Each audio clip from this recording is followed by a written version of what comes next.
Allah Jalla Jalaluhu says, and it does not behove Allah that He might vest your faith. Surah Al-Baqarah, verse 143. Your prayers near to the Baytullah.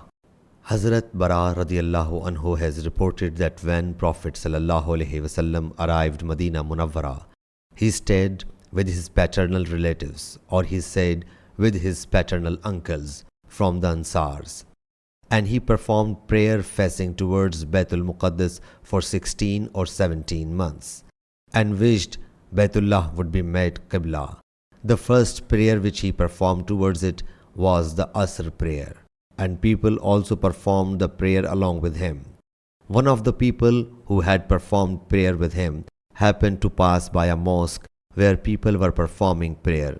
He said, I, holding Allah Jalla Jalaluhu as my witness, say that I have performed prayer in the company of Allah's Apostle sallallahu alaihi wasallam towards Makkah Mukarramah.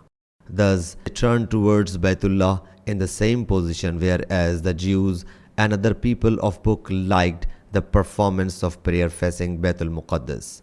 They felt displeased when he turned towards Baytullah. Hazrat Bara radiallahu anhu said in his narration that they did not know what to say about the people who had died or been martyred before the change of the Qibla.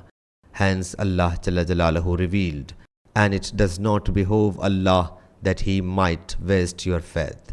Sahih Bukhari, Hadith number 40.